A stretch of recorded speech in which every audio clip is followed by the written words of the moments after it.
तो मैंने आपको 100 बार बताया है कि ये जो क्लास है वो क्लास नवोदय विद्यालय का है। किसका है? नवोदय विद्यालय के बच्चों के लिए बनाया गया है ना। और नवोदय विद्यालय के बच्चे जो होते हैं काफी इंटेलिजेंट होते हैं। क्या होते हैं? काफी इंटेलिजेंट। कुछ ना हो तो उनका मैथमेटिक्स तो बहुत ही बढ़िया होता है।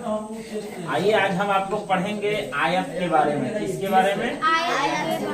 आयत के बारे में। शुरू से लेकर लास्ट तक पढ़ेंगे आयत के बारे में। ओके, अच्छा देखेंगे यहाँ पे जो चित्र दिया गया है ये चित्र आयत का है। किसका है? आयत। ठीक है, आयताकार चीजें आप लोग देखे होंगे। अब हर चीज का नाम होता है कि नहीं होता है? तो इसका नाम है ए बी सी डी। तो आप इस आयत का नाम बताइए, क्या है इस आयत का नाम? क्या है इसका नाम?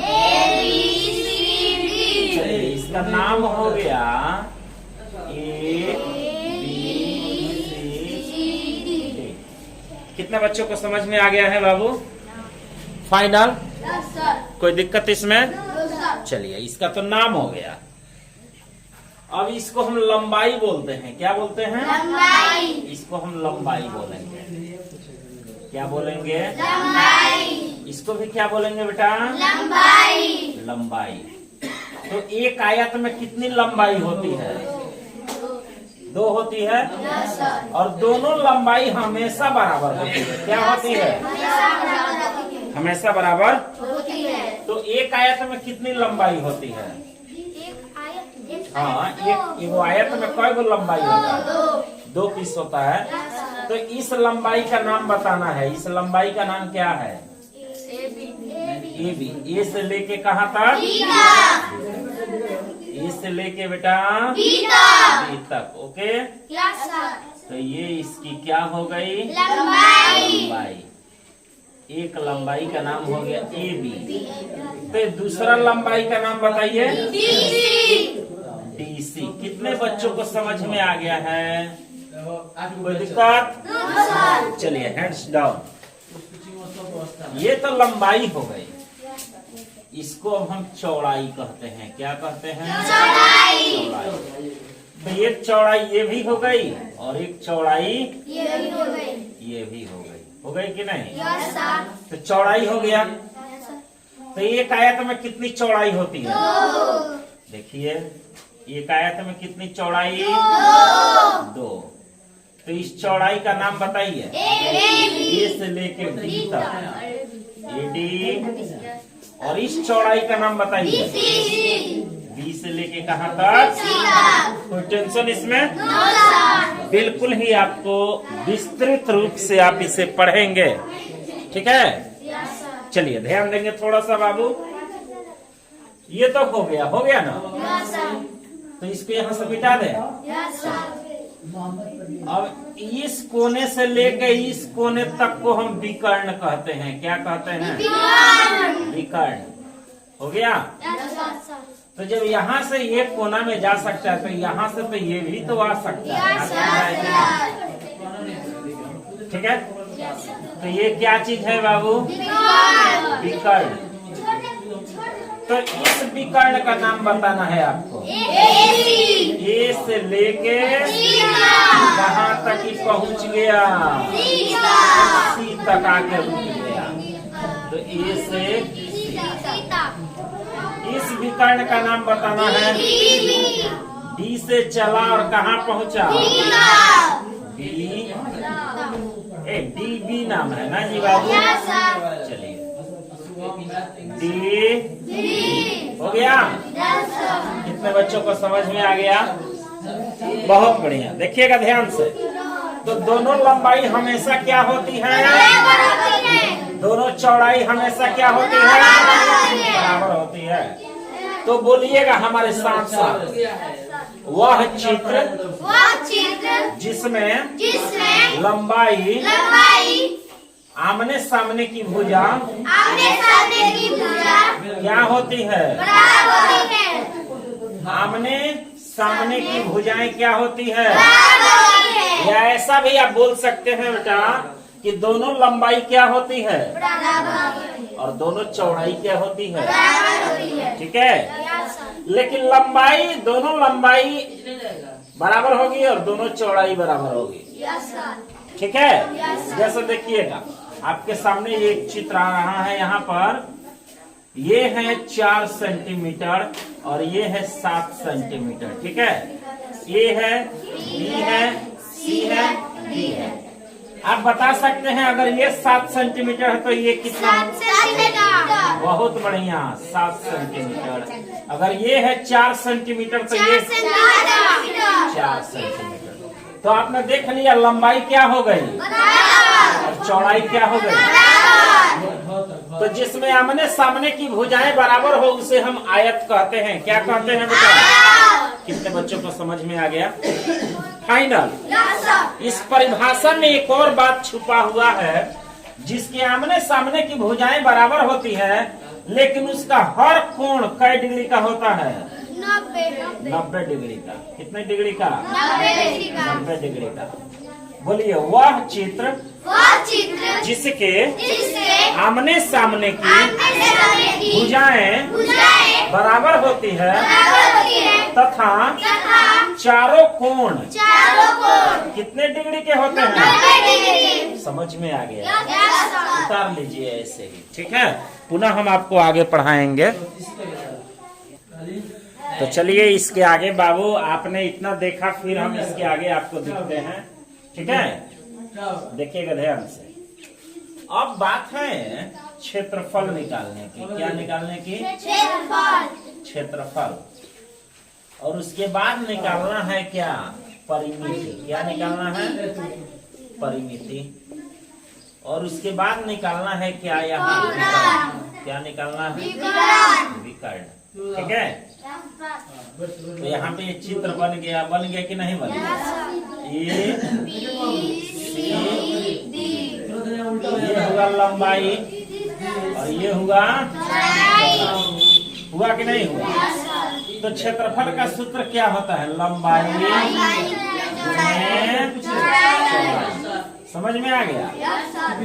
अच्छा, और ये परिमिति है, देखेंगे पहले इसी को ध्यान से। तो मान लीजिए कि लंबाई दिया गया है 8 मीटर और चौड़ाई दिया गया है 6 मीटर। कितना? तो लंबाई गुने चौड़ाई है कि नहीं? तो लंबाई कै मीटर है? 8 मीटर। गुने चौड़ाई कितना है? 6 मीटर। तो देखिए 8 में गुना होगा 6 से। किससे? हई अलग गुना होगा, गुने मीटर गुने 8 के पारा 6 हाली पढ़ेंगे तो कितना होगा? 48। अब मीटर में मीटर से गुना करेंगे तो मीटर। बहुत सारे बच्चे होते हैं जो केवल 48 लिख देते हैं और मीटर स्क्वायर को छोड़ देते हैं, तो वो हिसाब क्या हो जाता है? गलत हो जाता है। कोई ना कोई यूनिट दीजिएगा, कोई ना कोई मात्रक दीजिएगा, तभी ना मालूम चलेगा कि आप किस आधार पे उस क्वेश्चन को बनाए हैं। क्या आज बहुत सारे बच्चों का मैथ इसी के चलते गलत हुआ है, मीटर स्क्वायर के चलते। समझ में आया? तो क्षेत्रफल में आप कुछ भी भूलें, ये मीटर स्क्वायर मत। समझ में आ गया? तो एक क्वेश्चन है यहाँ पर, आप अपने घर से बना करके कमेंट में आप हमें जवाब दे सकते। 11 है और ये क्या है? 10 है, ठीक है। आइए अब हम इस सवाल को बनाते हैं। परिमिति हम कैसे निकालते हैं? इसका नाम क्या है? ए, इसके क्या नाम है? बी, इसके क्या नाम है? सी और इसके क्या नाम है? परिमिति माने क्या होता है? एक लड़का है, यहाँ से चल दिया तो ये 8 मीटर है। कितना मीटर है? और ये है 6 मीटर। कितना है? तो यहाँ से चला तो कै मीटर चल दिया? 8 मीटर। फिर यहाँ से यहाँ चला तो कै मीटर चल दिया? 6 मीटर। तो टोटल कितना दूर चल दिया? 14 मीटर। फिर यहाँ से वो यहाँ तक चल दिया। कहाँ तक? तो ये कितना हो गया? और टोटल कितना दूर चल दिया? 22। और फिर वो यहाँ से यहाँ तक आके चल दिया 28 हुआ कि नहीं हुआ? तो परिमिति का मतलब है कि एक बार एगो घेरा लगा दीजिए, उसको चारों ओर को जोड़ दीजिए। तो 8 गो 6 गो 14 गो 14 गो 8 गो 22 गो 22 गो 6 गो कितना बच्चा को बुझाया है? फाइनल। परिमिति का मतलब यही होता है, ठीक। लेकिन इसका सूत्र होता है, क्या होता है? इसका सूत्र होता है, यहाँ पर आप देखिएगा 2 पोस्ट लंबाई प्लस चौड़ाई। ऐ देखिए है 2 गो लंबाई है कि नहीं? और 2 गो कौन चीज? 2 गो चौड़ाई। क्या करना है? प्लस कर देना है। तो 2 लिख दीजिए। लंबाई का मीटर 8 मीटर प्लस चौड़ाई 6 मीटर। पोस्ट घेर दें। पोस्ट का काम पहले करेंगे। 8 गो 6 गो 14 मीटर। और यहाँ पे 2 है तो दोनों के बीच में गुना है, तो 14 दूनी 28 मीटर। इसमें स्क्वायर नहीं देंगे, जोड़ते हैं तो हम स्क्वायर नहीं देते हैं, खाली गुना करते हैं तभी स्क्वायर देते हैं। समझ में आया कि नहीं आया? आइए अब इसको हम पढ़ेंगे विकर्ण A B C और D। आयत के दोनों विकर्ण बराबर होते हैं, दोनों विकर्ण। मेन क्वेश्चन समझिएगा, दोनों लंबाई क्या होती है, दोनों चौड़ाई क्या होती है, और दोनों विकर्ण भी क्या होते हैं, बराबर होते हैं। ठीक है। अब ये विकर्ण कहाँ से कहाँ तक? D से लेके A से लेके। तो विकर्ण का सूत्र है रूट लंबाई स्क्वायर प्लस। अब ये 8 मीटर है और ये इसको रख दीजिए 4 मीटर। कितना? 4 मीटर। ठीक। तो लंबाई कै मीटर? 8 मीटर का क्या होल स्क्वायर हो जाएगा, प्लस चौड़ाई कितना हो जाएगा? 4 मीटर का होल स्क्वायर हो गया। तो 8 का होल स्क्वायर क्या होता है जी? 64। ठीक। तो 64 यहाँ पर हम दे दिए। 8 का होल स्क्वायर 8 28 64। अब मीटर का भी स्क्वायर हो गया, प्लस 4 का होल स्क्वायर बेटा 16 मीटर का स्क्वायर। अब इन दोनों को क्या कर देंगे? रूट देंगे, रूट से बाहर नहीं करेंगे। अभी आप लोग छोटे बच्चे हैं, अगर वर्गमूल अगर आ जाएगा तब तो उसे हम रूट से बाहर करेंगे। वर्गमूल आपका नहीं निकलेगा तो इसीलिए इसको जोड़ देंगे। 6 4 10 के 0 6 1 7 1 8 हाई हो गया मीटर स्क्वायर। समझ में आया है? कितने बच्चों को आया है? फाइनल। थोड़ा सा इसको यहाँ पर हम देखेंगे। 80 मीटर स्क्वायर है, 80 आया है। 80 को हम यहाँ से तोड़ना शुरू करेंगे। 2 से तोड़ दिए कई बार, फिर 2 से तोड़ दिए 20 बार में, 2 से तोड़ दिए, फिर 2 से तोड़ दिए।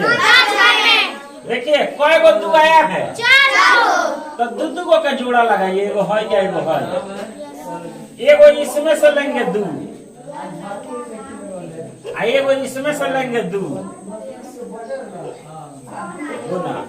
इसका जोड़ा लगा जी, इसका जोड़ा लगा है। जोड़ा माने कई गो सामान? 2 गो। तो मान लीजिए इसको रूट 5 कर दीजिए, रूट 5। अब मीटर का तो जोड़ा लगेगा, एगो मीटर बाहरी कर दीजिए। तो 2 दूनी 4, 2 दूनी 4। हर का हो गया रूट 5 मीटर। कितना बच्चों को बुझाया है? इस सवाल का कनेक्शन आप यहाँ से उठाइएगा। देखिए हम यहाँ एक के पड़ जाए, घेर लेवा। समझ में आ गया कि नहीं? यहाँ से आप इसको उठाइएगा, इस सवाल का कनेक्शन, तो आपको समझ में क्या हो जाएगा? आ जाएगा। ठीक। कैसा लगा क्वेश्चन आपको? बहुत अच्छा लगा। अच्छा से उतार लीजिए एकदम धड़ाम धड़ूम करके, ठीक है। सूत्र एकदम याद होना चाहिए। ये बुझा रहा है ना कि रसरिया वाला कनेक्शन कहाँ पहुँचा कि नहीं बुझा रहा है? मेला का जिलेबी है बाबू। मौसा खाई है कि मौसी? दोनों जना। उतार ले बाबू।